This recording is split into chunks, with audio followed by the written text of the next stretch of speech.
Dah, mulai. Assalamualaikum warahmatullahi wabarakatuh. Waalaikumsalam warahmatullahi wabarakatuh. Selamat siang kepada teman-teman. Terima kasih atas partisipasi dan semangatnya pada siang hari ini.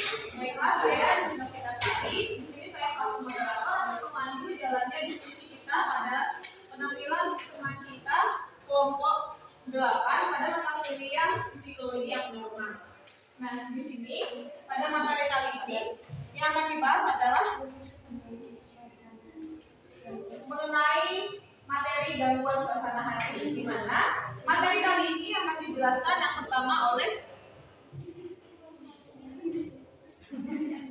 Fatimah dan akan dilanjutkan oleh saudari Anissa. Untuk mempersingkat waktu, kita buka diskusi kita dengan membaca lafaz basmalah. Bismillahirrahmanirrahim. Baiklah, kita masuk ke penjelasan materi yang pertama yang akan dipaparkan oleh saudari Fatimah. Dan Fatimah kami persilakan.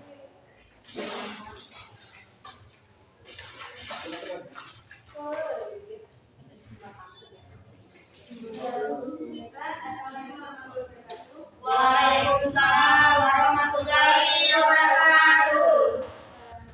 Saya di sini akan menjelaskan mengenai gangguan suasana hati. Gangguan suasana hati itu sama dengan gangguan mood, di mana gangguan suasana hati itu merupakan suatu masalah psikiatri yang muncul dari adanya gangguan depresi. Sedangkan depresi itu sendiri adalah suatu gangguan keadaan atau perasaan yang secara umum ditandai oleh rasa kesedihan, pesimisme, dan kesepian. Tetapi dengan adanya gangguan suasana hati tersebut, seseorang akan merasa turun semangatnya dalam melakukan sesuatu, dalam beraktivitas.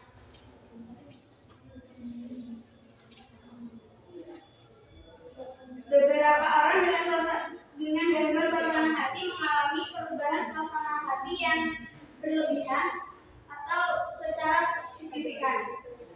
Jenis-jenis dari gangguan suasana hati itu sendiri beserta dengan karakteristiknya. Yang pertama itu ada gangguan depresi berat atau major depressive disorder, di mana suasana hati seorang penderita tersebut akan berjalan paling lama itu selama 2 minggu. Moodnya itu akan turun secara ekstrim dan naiknya itu hanya standar dengan rata-ratanya saja. Selanjutnya tanda dari gangguan depresi berat itu sudah dikenali oleh lingkungan sekitar, oleh orang-orang yang ada di sekitarnya. Dan yang mengalami itu bisa semua orang atau tidak hanya anak kecil, remaja atau juga hanya dewasa. Yang selanjutnya itu ada gangguan dysmetric atau dysthymic disorder, di mana perasaan depresi tersebut berjalan lebih lama dari depresi berat. Minimal itu bisa berjalan sampai dengan 2 tahun dan bisa 1 tahun untuk kalangan anak-anak atau balita dan juga remaja. Mood dari depresi dysthymic itu sendiri itu selalu turun di bawah normal secara teratur, dan dia tidak, kalau tadi kan yang depresi berat naik turun, nah kalau yang itu dia turun secara terus menerus. Dan yang penderita dari depresi dysthymic itu sendiri lebih banyak pada kalangan dewasa, dan tanda-tandanya atau gejalanya itu sendiri sulit untuk dipahami atau diamati oleh lingkungan sekitarnya. Selanjutnya ada gangguan afektif bipolar atau psikomimetik, yang disebut juga dengan bipolar affective illness or psychotic disorder, di mana gangguan tersebut naik turun secara berlebihan. Kalau yang pertama tadi naiknya hanya standar seperti biasa, kalau yang gangguan bipolar ini naik turunnya itu lebih dari garis rata-rata. Dia turun secara berlebihan dan naik secara berlebihan. Yang mengalami itu sendiri lebih banyak orang dewasa, dan untuk remaja dan anak-anak itu jarang, dengan gejala yang sulit untuk dipahami atau dilihat oleh lingkungan sekitar karena intensitasnya itu rendah. Baiklah, tadi pengalaman dari saya kembalikan kepada Bu. Baiklah, terima kasih kepada Bapak Tifan yang tadi penjelasan pertama dari saudari Anissa. Kemudian akan dilanjutkan kembali oleh saudari Anissa. Kepada Anissa, Terima kasih kepada moderator. Saya melanjutkan materi dari dosen saya. Materi selanjutnya itu faktor penyebab dan penanganan gangguan suasana hati. Jadi faktor pertama dari gangguan suasana hati itu adalah faktor biologis. Ini dalam faktor biologis ini genetik atau faktor sebelumnya dari orang tua itu berpengaruh terhadap gangguan suasana hati seseorang. Jadi individu yang memiliki orang tua yang gangguan suasana hati yang mengalami depresi, jika anak tersebut akan memiliki resiko 2 kali lipat lebih tinggi untuk mengalami depresi juga.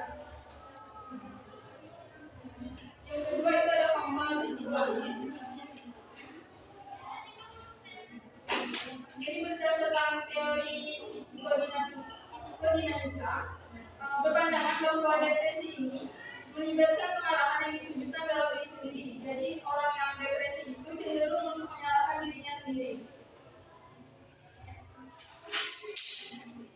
Yang ketiga itu ada teori humanistik. Jadi menurut teori humanistik, individu akan menjadi depresi ketika dia tidak dapat mengisi keberadaannya dengan makna yang ada di dunia dan tidak dapat membuat pilihan-pilihan yang autentik. Kemudian dia akan menganggap bahwa dunia itu adalah tempat yang jenuh dan menjenuhkan.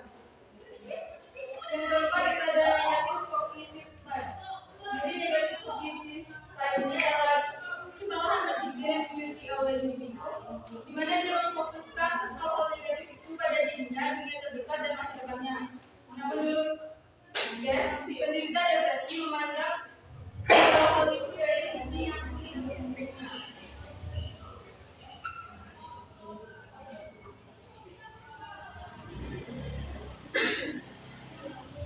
Selanjutnya materi mengenai penanganan dan suasana hati. Jadi depresi itu diagnosis depresi tidak sejelas dengan penyakit lain. Jadi tidak ada tes khusus yang dapat membantu menemukan bahwa seseorang individu mengalami atau menderita depresi. Jadi perawatan di rumah sakit itu dipertimbangkan sesuai dengan indikasi. Misalnya penderita cenderung memiliki keinginan untuk berobat atau penyalahgunaan ataupun ketergantungan obat. Untuk gangguan depresi berat atau major depressive disorder itu psikoterapi dan farmakoterapi dianggap yang paling efektif dalam mengobati depresi di masa kecil dan remaja. Psikoterapi ini penting terutama untuk pasien dengan diagnosis ganda atau resisitas terkait dengan gangguan keluarga atau konflik. Meskipun anak-anak cenderung memiliki penyakit yang refraktori. Nah, pencegahan awal dalam penanganan depresi gangguan suasana hati ini berhubungan dengan penyalahgunaan obat. Dokter harus memberitahukan kepada keluarga tentang hubungan antara gangguan suasana hati dengan penyalahgunaan obat dan tampilan remaja yang memiliki suatu atau lebih episode depresi untuk penyalahgunaan obat. Yang kedua itu ada gangguan distimik. Nah, untuk penanganan gangguan distimik ini adalah farmakoterapi antidepresan yang berguna dalam pengobatan pasien gangguan distimik. Antidepresan ini sangat membantu untuk kondisi gejala depresi vegetatif. Apabila gejala gangguan distimik berhubungan dengan gejala seperti anoreksia, gangguan somatis, gangguan penyalahgunaan obat, dan penyakit fisik lain. Yang ketiga, penanganan untuk gangguan afektif bipolar atau psikotonik. Jadi psikoterapi diperlukan pada gangguan bipolar dibandingkan dengan farmakoterapi sebagai terapi kedua. Pada dua penelitian mengatakan kemungkinan lithium berperan efektif sebagai pengobatan gangguan bipolar dan manik.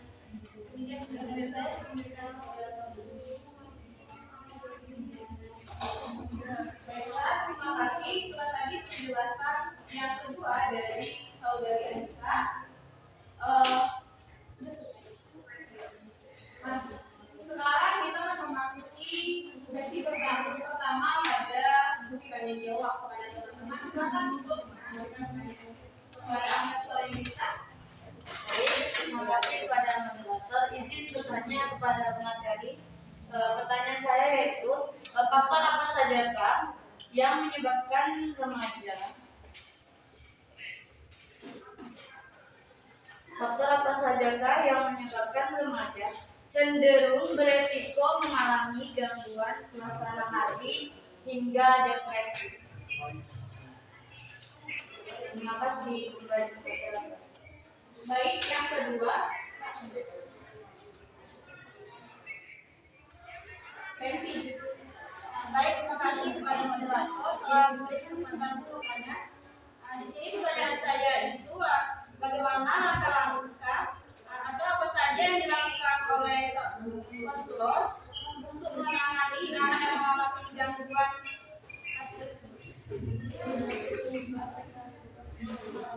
Yang ketiga.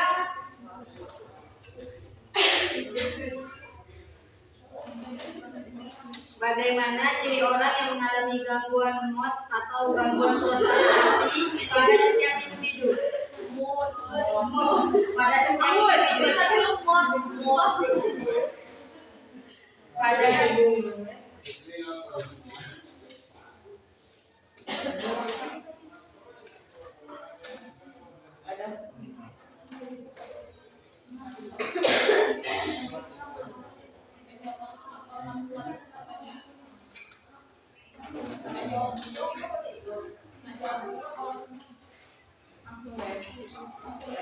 Yang keempat, kita sampai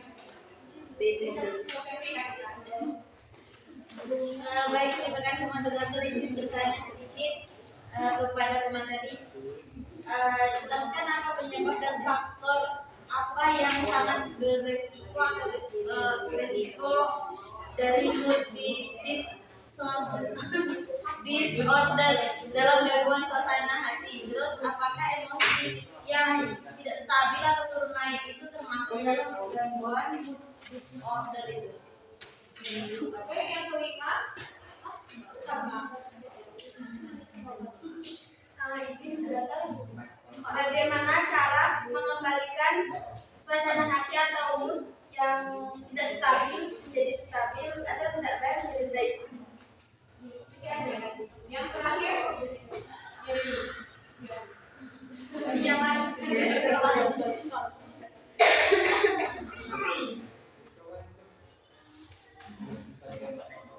Apa yang menyebabkan terjadinya peningkatan penderita bipolar yang seperti dijelaskan oleh dua kipas tadi, dan berapa lama fase depresi pada penderita bipolar? Baik, terima kasih. Itulah tadi 6 pertanyaan yang sudah dipaparkan oleh Anda Sekolahika terkait dengan faktor penyebab remaja cenderung beresiko mengalami gangguan. Kemudian aktivitas terkait dengan langkah konselor yang harus dilakukan oleh konselor dalam menangani gangguan suasana hati. Kemudian Destriana, ciri-ciri pada penderita gangguan Bagaimana ciri orang yang mengalami gangguan mood atau suasana hati pada setiap individu? Yang keempat itu dari Fatmawati, yaitu terkait dengan bagaimana cara mengembalikan suasana hati atau mood dari yang baik, yang tidak baik menjadi baik, kembali dan sebagainya. Kemudian dari Fatmawati, yaitu begitu tadi. Yang terakhir dari Yeni Larasati, yaitu apa yang menyebabkan peningkatan penderita bipolar saat ini dan berapa lama fase depresi pada penderita bipolar ini? Bagaimana pada pemakaman?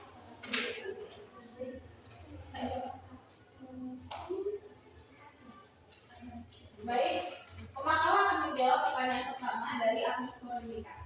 Pada pemakaman, Baik, saya menjawab pertanyaan dari saudari kita mengenai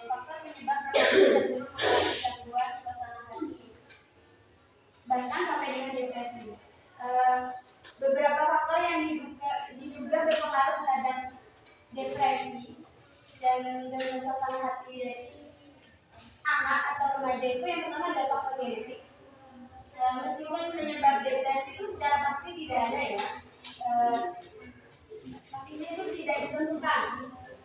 Jadi tapi tetap kita analisis kembali, faktor genetik itu mempunyai peran besar mengenai gangguan mood yang dialami oleh individu. Gangguan mood cenderung terdapat dalam suatu keluarga tertentu. Nah, bila suatu keluarga tersebut pernah mengalami depresi, maka anaknya itu memiliki potensi untuk memiliki depresi juga. Jika seorang ibu memiliki riwayat depresi, anaknya memiliki potensi 2 kali lipat terkena depresi pula. Dan jika kedua orang tuanya, ayah dan ibunya pernah mengalami depresi juga, berarti anak tersebut memiliki potensi untuk mengalami depresi tersebut menjadi 4 kali lipat. Yang selanjutnya ada faktor sosial. Hasil penelitian ini menunjukkan bahwa status perkawinan orang tua, jumlah sanak saudara, status sosial dari keluarga, perpisahan orang tua, perceraian, fungsi perkawinan atau struktur keluarga banyak berperan dalam terjadinya gangguan depresi pada anak. Ibu yang menderita depresi lebih besar pengaruhnya terhadap kemungkinan gangguan psikopatologi anak dibandingkan ayah yang mengalami depresi. Pada tahun 1998, pada Levitan dan kawan-kawan dan tahun 1999, Weiss dan kawan-kawan melaporkan adanya hubungan yang signifikan antara riwayat penganiayaan fisik atau seksual dengan depresi. Tapi mekanismenya belum diketahui secara pasti. Selanjutnya ada faktor biologis lainnya. Dua hipotesis yang menanda sebelumnya itu mengenai mekanisme gangguan itu terfokus pada terganggunya regulator sistem monomin neurotransmitter termasuk norepinefrin dan serotonin. Hipotesis lain atau pemikiran lainnya mengatakan bahwa depresi yang terjadi erat hubungannya dengan perubahan keseimbangan adrenergic acetylcholine yang ditandai dengan meningkatnya cholinergic, sementara dopamin secara fungsional menurun. Saya baca pada Baik, itu tadi jawaban dari Bapak dari Latifah. Bagaimana dengan teman-teman? Apakah ada yang menambahkan atau menyangka jawaban tersebut? Ada sertifikat. Baiklah, izin menambahkan sedikit tadi pertanyaan dari saudari Ica. Faktor apa sajakah yang menyebabkan remaja cenderung atau lebih beresiko mengalami gangguan suasana hingga tingkat depresi ya? Seperti yang dijelaskan oleh saudari Ica tadi, saya menambahkan sedikit. Terkadang gangguan suasana hati yang sering terjadi kepada remaja, usia remaja atau bahkan sampai ketika depresi itu faktornya banyak sekali seperti yang sudah dijelaskan teman Bapak kita tadi. Terus juga yang ada ditambahkan di sini ada yang dikutip dari faktor risiko gangguan yang suasana hati yang sering dialami oleh remaja. Di sini kan ada tekanan dari untuk menyesuaikan diri dengan lingkungan. Nah, kenapa di situ yang pertama tekanan? Ketika dia mengalami gangguan suasana hati atau bahkan ketika depresi itu, remaja tersebut mendapatkan tekanan, tetapi tekanan itu yang tidak bisa diterima di dirinya, jadi mengalami gangguan. Terus kesulitan mencari jati diri, belum bisa menetapkan siapa sih dirinya sebenarnya, identitasnya sebenarnya. Terus juga bisa juga dari tekanan di keluarga atau lingkungan masyarakat, keluarga yang tidak harmonis, hubungan yang kurang baik dengan lingkungan sekitar atau orang-orang terdekatnya, itu juga bisa memicu atau menyebabkan terjadinya gangguan perasaan hati sampai tingkat depresi. Nah, jadi yang paling utama itu dari lingkungan keluarga atau keluarga yang ibarat ngomong yang broken home atau kurang harmonis. Jadi itu akan memicu terjadi di diri remaja tadi yang belum stabil. Kalau remaja itu kan emosinya belum stabil, masih labil dia. Jadi ibaratnya itu keyakinan dalam dirinya tuh belum kokoh banget. Nah jadi bisa belum stabil, jadi terombang-ambing apa sih namanya, bisa terpengaruh dengan cepat. Jadi itulah mengalami gangguan suasana hati hingga tingkat depresi. Ya, terima kasih. Kembali ke moderator. Baik, kepada teman-teman yang lain, apakah masih Ibrahim? Terima kasih moderator. Ini menambahkan mengenai pertanyaan dari Agnes Wanita. Wanita. Yaitu pertanyaan tadi mengenai faktor tentang penyebab remaja itu mengalami gangguan suasana hati dan sehingga depresi. Nah, saya juga sepakat dengan jawaban kawan-kawan yang sangat luar biasa mengenai jawaban tersebut juga. Jadi kalau di sini mengenai faktor, berarti ada 2 faktor yang bisa mempengaruhi remaja tersebut dengan suasana hati. Dengan hal tersebut, faktor yang pertama kita tahu sendiri yaitu faktor dari internal. Nah, dalam faktor internal ini, pada itu dalam diri pribadi terhadap diri kita sendiri terkadang mengalami gejala-gejala yang itu mengakibatkan dia depresi. Nah, yang kedua yaitu faktor eksternal. Faktor eksternal itulah yang banyak sekali yang ada pada diri kita sendiri. Karena faktor eksternal ini yang ada di luar untuk depresi itu sendiri. Mengenai faktor eksternal itu, misalnya tadi dari orang tua, mungkin dari faktor orang tua ini faktor keturunannya, dari faktor keturunan tadi sudah jelas oleh kalangan orang tua ini depresi kan karena keturunan kepada anak ini makin meningkat tentang depresi tersebut sehingga dia kebawaan sampai dia remaja. Dan juga faktor tentang masa-masa kecilnya juga kebawaan sehingga dia dalam remaja juga mengalami hal tersebut. Nah, dan selanjutnya yaitu faktor dari penyakit keseriusan yang ada dalam dirinya yang tidak bisa disembuhkan. Dan juga faktor tersebut bisa racun terhadap depresi. Juga faktor-faktor lingkungan tentang pembulian dan juga faktor tentang kehidupannya dalam sehari-hari. Dan juga mengenai itu bisa jadi faktor tersebut dalam hal remaja yaitu faktor mengenai juga dari obat-obatan. Mungkin itu saja.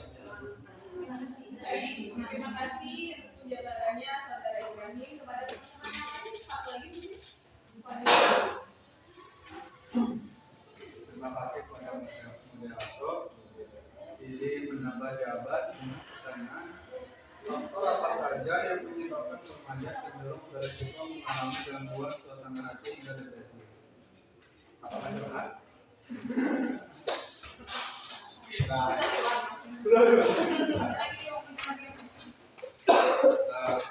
Di mana kita tahu remaja itu kan remaja masa mencari jati diri. Kita masih labil, kita masih mencari apakah itu Tuhan, apakah itu teman, itu kan masih labil, masih nggak tahu arah, masih hitam, masih nggak tahu apa-apa. Jadi faktor menurut saya yang paling terkuat itu faktor internal. Karena kenapa? Kan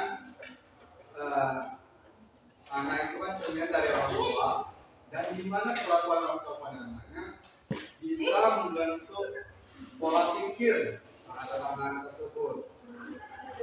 Misalnya orang tuanya agamanya kuat, jadi pola pikir anak kan semakin bagus.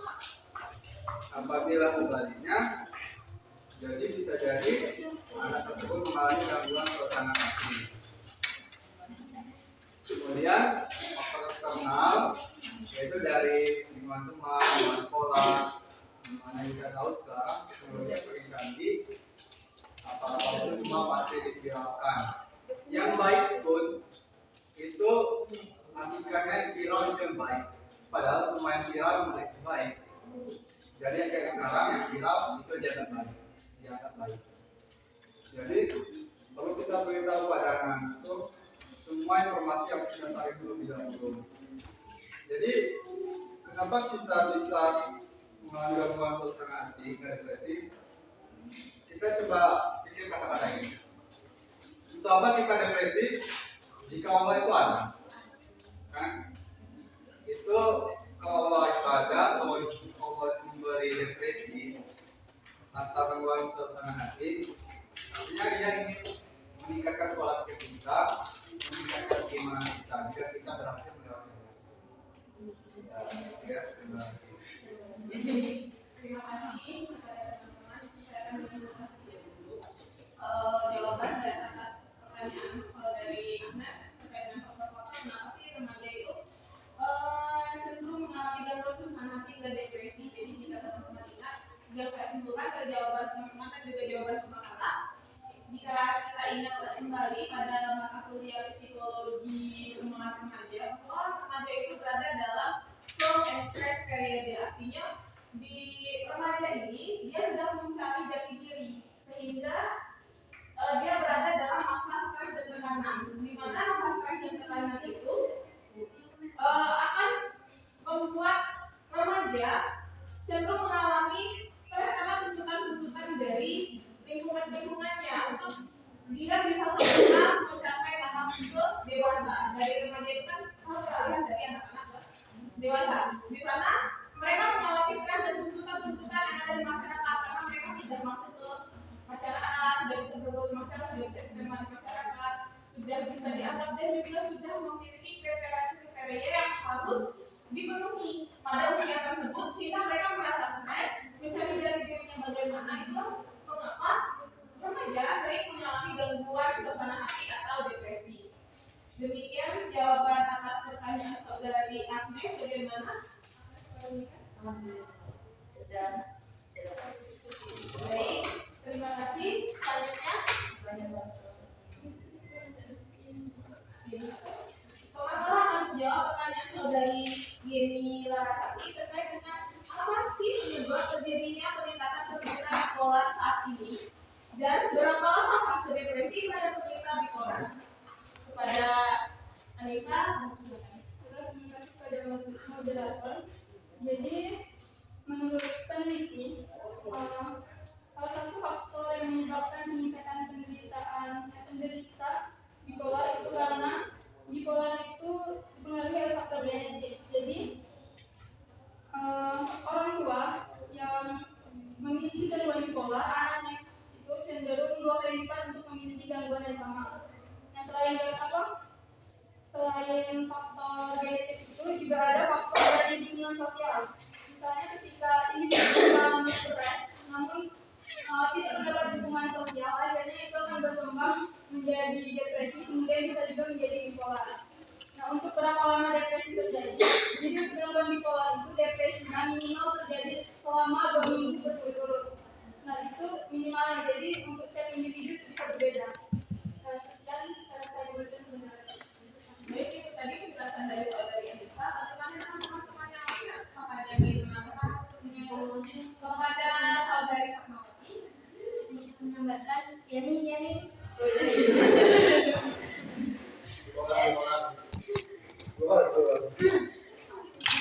Apa yang menyebabkan terjadinya peningkatan penderita bipolar dan berapa lama fase depresi pada penderita bipolar ini? Nah, dalam jawaban ini terdapat beberapa faktor yang juga meningkatkan risiko seseorang terkena gangguan bipolar, yakni mengalami stres yang sangat berat atau kejadian traumatis, kecanduan akan minuman beralkohol atau obat-obatan terlarang. Dan untuk fase depresi pada penderita bipolar ini diawali dengan fase depresi selama 1 sampai 2 minggu, kemudian diikuti oleh fase mania sekitar 1 minggu dan berlangsung lebih lama. Sekian, terima kasih.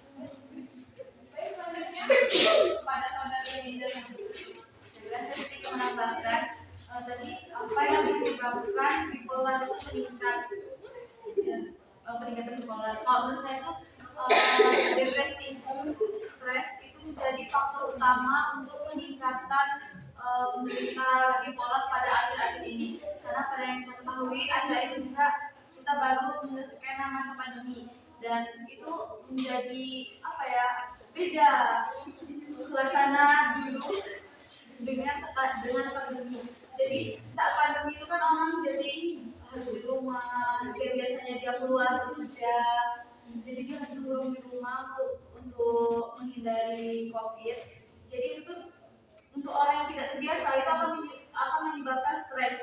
Nah, stres ini bisa juga menyebabkan peningkatan pada penderita bipolar. Ini saja saya kembalikan ke moderator. Baik, terima kasih saudara Melisa Fitri. Mungkin ada satu lagi yang ingin menambahkan jawaban terkait dengan kenapa sih, bagaimana sih terjadinya peningkatan bipolar pada saat ini dan berapa saat sih sesungguhnya?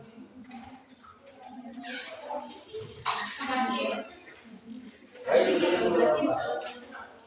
kalau ditanyakan apa yang menyebabkan terjadinya peningkatan penderitaan bipolar dan berapa lama fase depresi pada penderitaan bipolar itu. Nah, kalau ditanyakan seperti itu kan kembali lagi kita melihat gimana dari individu tersendiri. Terkadang individu tersendiri mengalami bipolar dalam pemikiran suasana hati itu. Terkadang dia mempunyai doktrin yang membuat dia itu menjadi tidak bisa menstabilkan, ibaratnya itu suatu kepercayaan gitu, sehingga dia menganggapkan ini tidak baiklah, padahal itu baik. Dia menganggapkan ini tidak baik, anggapnya baik gitu. Sehingga pola pemikiran seperti itu membuat depresi dalam pola pemikiran suasana hati itu menjadi suatu yang tidak bisa terbatasi kapan hal itu akan terjadi gitu. Kenapa? Karena itu di individu tersendiri. Karena hal tersebut banyak kita temui di kalangan masyarakat juga kan, hal-hal tersebut. Mungkin itu saja. Baik, terima kasih pada saudara Ibrahim. Jadi di sini saya akan menyimpulkan kembali jawaban yang saudari Yeni. Jadi dari jawaban yang teman-teman tambahkan dan juga penjelasan dari pemakaran, yang dapat kita simpulkan adalah bahwa adanya penyebab terjadi peningkatan pada penderita bipolar saat ini seperti dikatakan oleh saudari Linda, yaitu karena situasi kita yang lagi peralihan dari masa pandemi yang begitu hebatnya 2 tahun belakang dengan yang sekarang. Tentunya seperti yang dikatakan oleh saudara Ibrahim dan juga pemakaran tadi, bahwa bipolar ini jika kita ambil contoh bercermin pada salah satu artis dunia hiburan yaitu Masyada yang mengalami gangguan bipolar dan sekarang pun menjadi motivator bagi orang-orang bipolar dan juga kesehatan mental sebagai ambasadornya. Dia pernah bercerita di platform dan juga di YouTube channel dia bahwa beliau itu mengalami bipolar karena adanya trauma. Jadi selain tadi depresi, itu juga berasal dari trauma di mana dia dari ketidakmengertian orang tua dia sehingga dia menjadi seperti sekarang ini. Begitupun peningkatan yang terjadi seperti sekarang ini kemungkinan besar seperti dikatakan oleh saudara Linda, COVID yang telah melanda 2 tahun belakang itu bisa menjadi suatu momok atau suatu trauma dan juga menyebabkan depresi bagi sebagian kalangan yang menyebabkan terjadinya peningkatan bagi penderita bipolar sesuai dengan berapa lama fase yang terjadi pada penderita bipolar itu sendiri, seperti yang dijelaskan oleh Fatmawati dan juga Pemakala bahwa fase yang dialami atau diderita oleh masing-masing individu tentunya akan berbeda-beda sesuai dengan bagaimana tingkatan dari bipolar itu sendiri. Terima kasih. Bagaimana pada saudari ini? Ya. Baik, terima kasih. Selanjutnya akan menjawab pertanyaan dari Fatmawati kepada Pemakala. Pertanyaan dari saudari Fatma mengenai cara mengembalikan gangguan mood yang tidak stabil. Yang pertama kita harus identifikasi terlebih dahulu penyebab dari kita itu mengalami gangguan mood yang tidak stabil tersebut.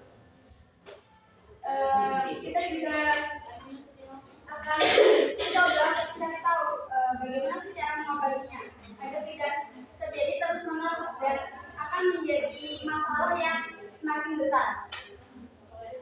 Untuk cara mengatasinya sendiri itu kita bisa merubah pola hidup kita menjalani pola hidup yang lebih sehat. Dengan menerapkan pola hidup sehat, kita dapat mencegah dan mengatasi perubahan mood atau perubahan suasana hati yang kita alami. Terutama yang penyebabnya itu karena perubahan hormonal atau bisa juga karena kalau perempuan itu mendapatkan bulanan. Ya. Dan bisa juga kita dengan berolahraga secara teratur, tidur yang cukup, makan makanan yang sehat dan mengelola stres dapat membantu juga agar suasana hati kita itu menjadi stabil dan mencegah dari semakin parahnya perubahan tersebut. Selanjutnya kita bisa membuat mood diary. Jika kita merasa perubahan suasana hati kita itu terus menerus, kita dapat mencatatnya perubahan suasana kita yang hari ini seperti apa dan penyebabnya apa.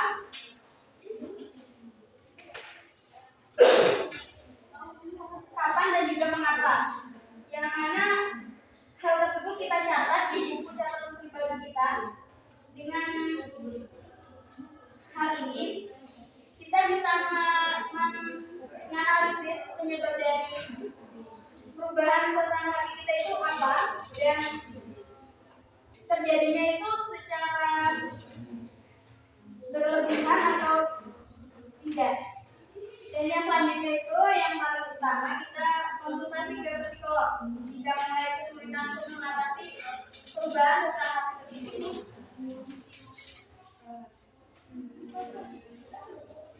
Karena jika kita tidak melakukan konsultasi tersebut nanti kita akan menjadi self diagnosis atau mendiagnosis diri sendiri yang mana hal tersebut tidak relevan atau belum tentu sesuai dengan apa yang seharusnya kita butuhkan. Baik, terima kasih. Itulah jawaban dari pemasaran. Bagaimana dengan teman-teman? Apakah ada yang menambah atau menyangga jawaban terkait dengan pertanyaan Fatmawati, yaitu cara mengembalikan suasana hati yang tidak baik menjadi baik?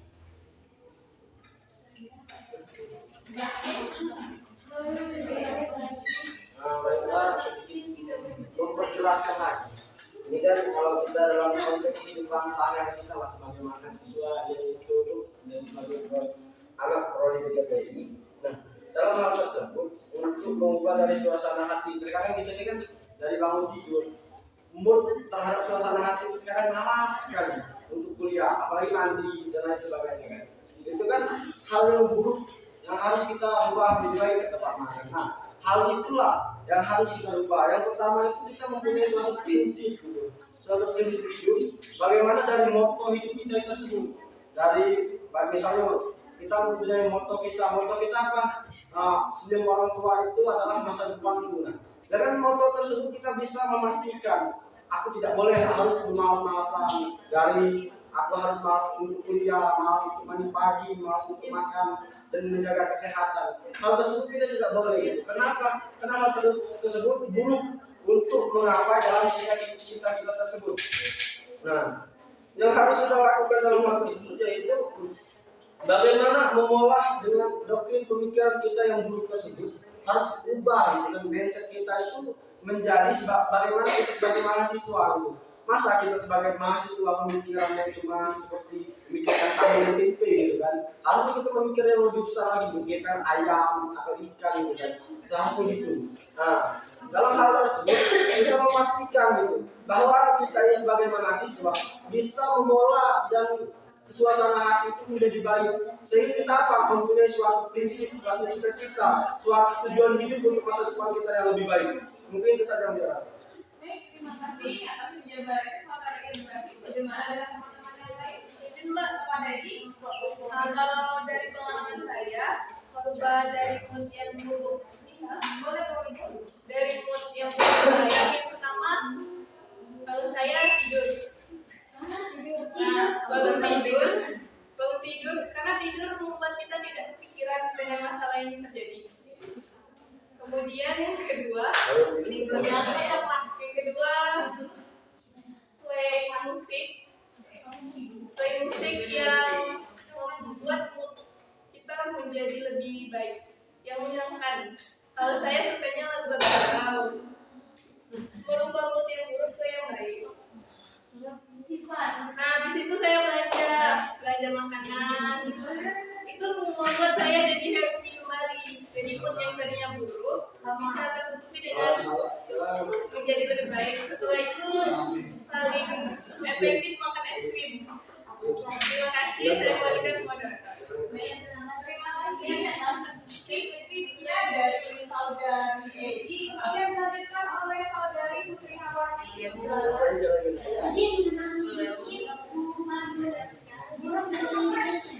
Kalau saya maksudnya orangnya kan kerja lagi ya sebenarnya jadi ketika menurut saya lagi saya tuh lebih suka pergi jauh dari lingkungan keramaian. Maksudnya pergi jauh itu kita berkawan yang kawan-kawan itu main dengan kita yang dua.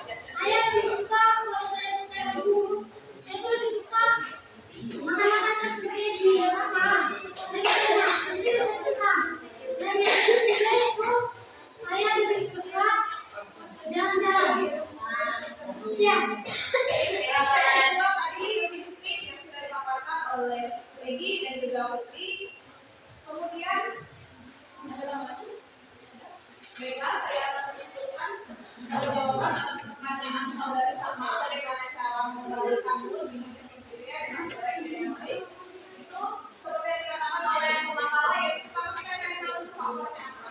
Setelah kita mencari tahu faktornya apa, baru kita bisa mendapatkan obat untuk mengembalikan bagaimana sih cara mengembalikan mungkin tidak baik tadi menjadi baik kembali.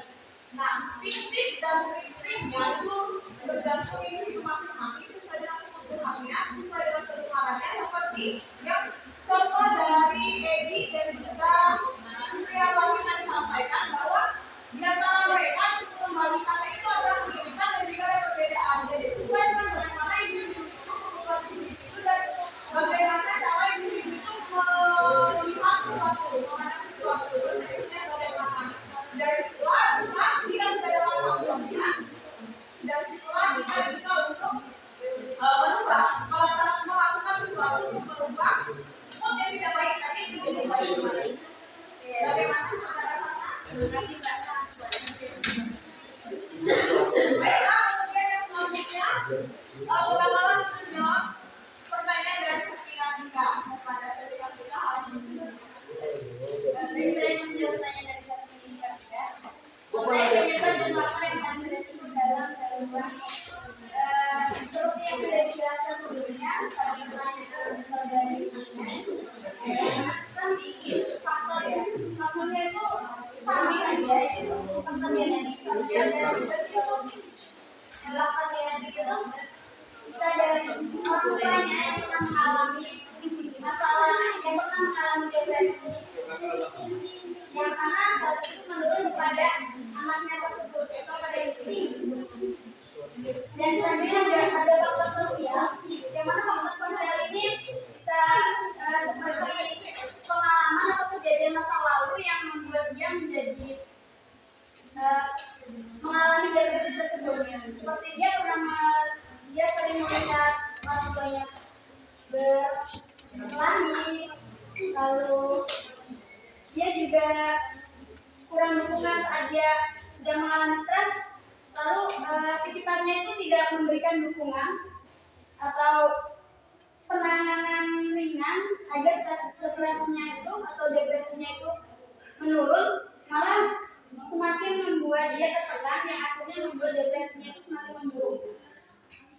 Kemudian yang selanjutnya faktor biologis. Faktor biologis itu faktor hormon.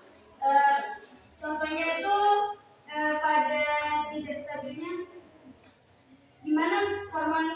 disinergik itu meningkat dengan hormon dopamin, yang mana hormon dopamin itu hormon yang dapat membuat kita menjadi lebih bahagia.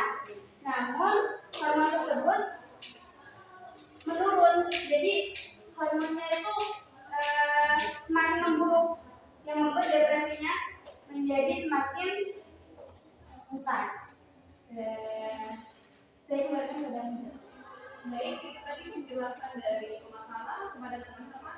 Ada yang ingin kembali menambahkan atau menyanggah pada teman-teman yang lain terkait dengan faktor penyebab dari mood disorder.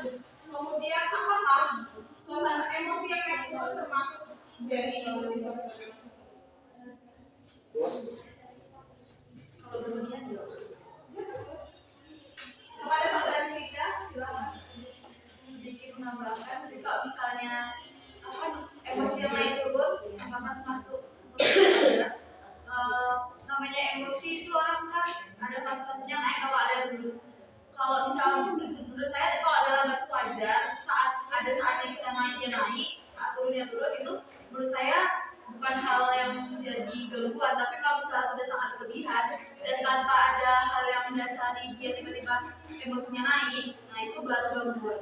Ini saya kembalikan kepada Baik, kepada teman-teman yang lain. Baik. Jika tidak ada, saya akan menyimpulkan jawaban dari pemakaran dan juga saudara Linda tadi. Jadi intinya penyebabnya itu tadi bisa dari traumatis, bisa dari faktor internal dan eksternal seperti yang sudah disampaikan oleh pemakaran. Dan apakah emosi yang naik turun termasuk gangguan disorder? Sangat saya sepakat dengan pendapat saudara Linda bahwa iya, gangguan emosi yang naik turun itu sebenarnya biasa saja dalam seluruh manusia. Yang manusia memiliki empati, simpati, afektif, dan kognisi, semuanya dan sebagainya. Itu kita memiliki ego dan super ego yang bisa pasti itu berjalan ketika kehidupan berlangsung.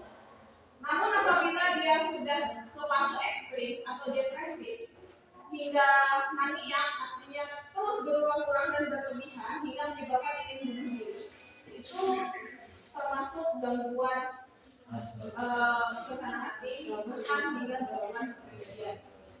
Bagaimana pada saudari? terima kasih untuk teman-teman yang sudah menjawab dan pendekatan sangat jelas.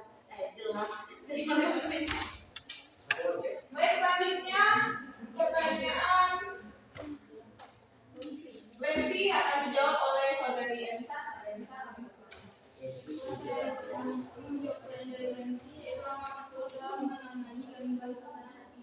Jadi hal pertama yang bisa dilakukan oleh konselor itu melakukan diagnosis, yaitu dengan mencocokkan gejala-gejala yang ditampilkan oleh si klien dengan ciri-ciri atau karakteristik gangguan suasana hati. Nah, setelah diperoleh gejala-gejala itu, maka konselor bisa menentukan atau mengetahui jenis gangguan suasana hati apa yang dialami oleh individu tersebut. Nah, setelah itu konselor baru bisa melaksanakan penanganan pada si individu. Itu kalau gangguan suasana hatinya masih ringan, itu bisa dengan diberikan layanan-layanan seperti konseling individual.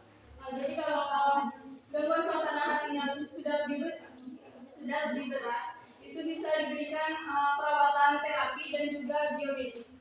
Sekian jawaban dari saya.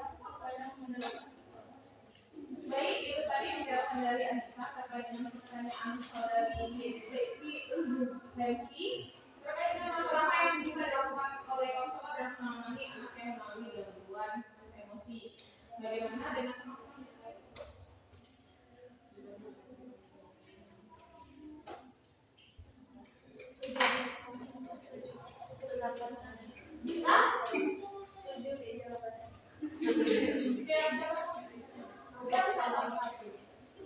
Kepada kita,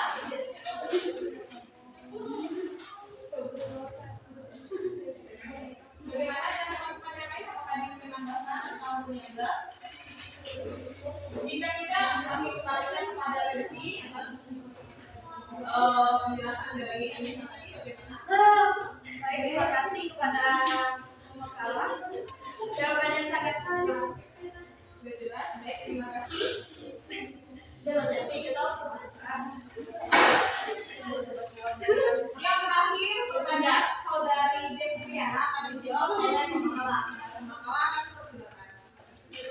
individu yang mengalami gangguan pikiran. Jadi individu yang mengalami gangguan pikiran itu memiliki ciri-ciri yang pertama, perasaan tertekan hampir setiap hari. Yang kedua, hilangnya minat atau kesenangan terhadap semua atau hampir semua aktivitas sehari-hari. Yang ketiga, mengalami kenaikan berat badan yang signifikan atau penurunan berat badan yang signifikan tanpa menjalani diet. Yang keempat itu ada insomnia atau hipersomnia hampir setiap hari. Yang kelima, terganggunya atau melambatnya psikomotor hampir setiap hari. Yang selanjutnya mengalami kelelahan atau merasa kehilangan energi hampir setiap hari. Selanjutnya, merasa tidak berharga atau perasaan bersalah yang berlebihan dan tidak seharusnya. Selanjutnya, hilangnya kemampuan untuk berpikir atau berkonsentrasi. Dan yang terakhir, muncul pikiran untuk bunuh diri.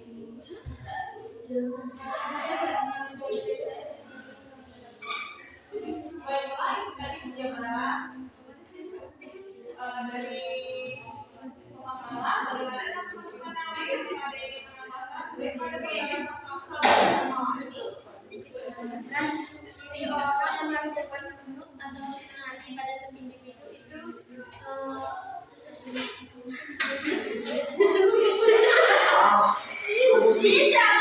Menuju terus sih.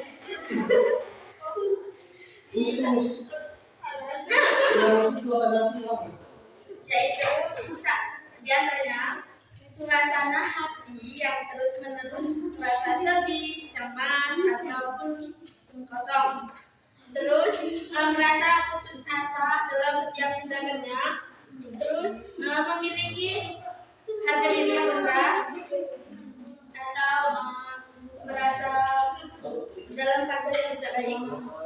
Terus kesulitan tidur atau terlalu banyak tidur, atau perubahan nafsu makan dan berat badan menurun. Sekian, terima kasih.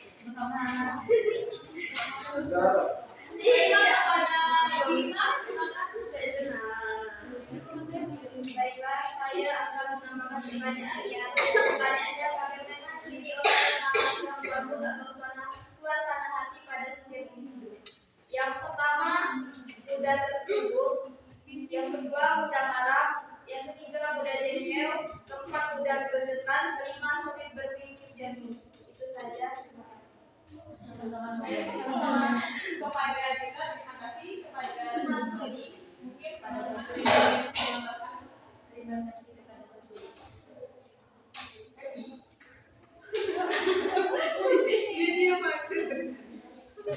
Tunjuk di dalam tangan.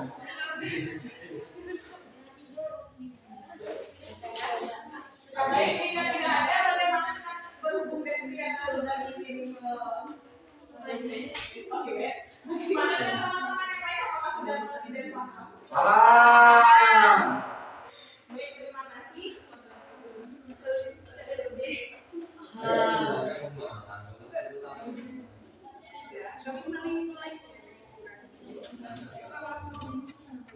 Di sini saya akan menyampaikan kesimpulan dari materi hari ini, di mana gangguan merupakan suatu masalah di psikiatri yang muncul dari adanya gangguan depresi. Depresi adalah suatu gangguan keadaan tunos perasaan yang secara umum ditandai oleh kesedihan, apatis, pesimisme, dan kesepian. Gambaran klinis yang tampak dipengaruhi oleh usia dan pengalaman psikologis. Tidak adanya tes khusus yang dapat membantu menemukan bahwa seseorang menderita depresi dan sama sedikit pula yang dapat menentukan penyebabnya.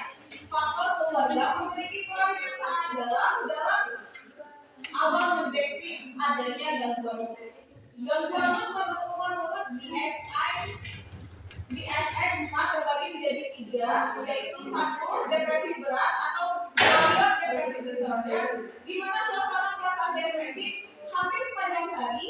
Perilaku yang biasanya muncul adalah mudah terpancing amarah, kehilangan minat, atau perasaan senang yang sangat signifikan dalam menjalani sebagian besar aktivitas sehari-hari. Ini terkait dengan pertanyaan Desviana tadi.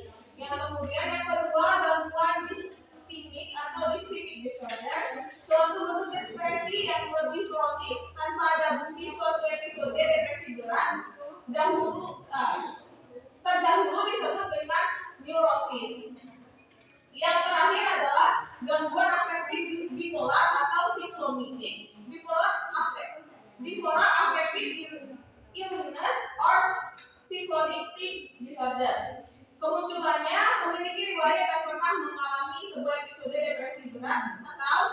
beri paling tidak satu episode hipomania.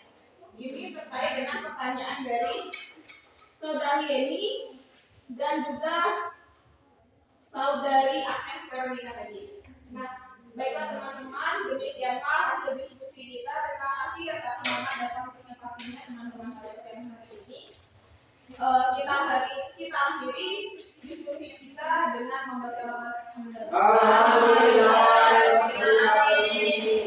Lebih dan kurang kami, saya beberapa dan juga Ibu Makata mohon maaf yang sebesar-besarnya. Wabillahi taufiq wal hidayah. Assalamualaikum warahmatullahi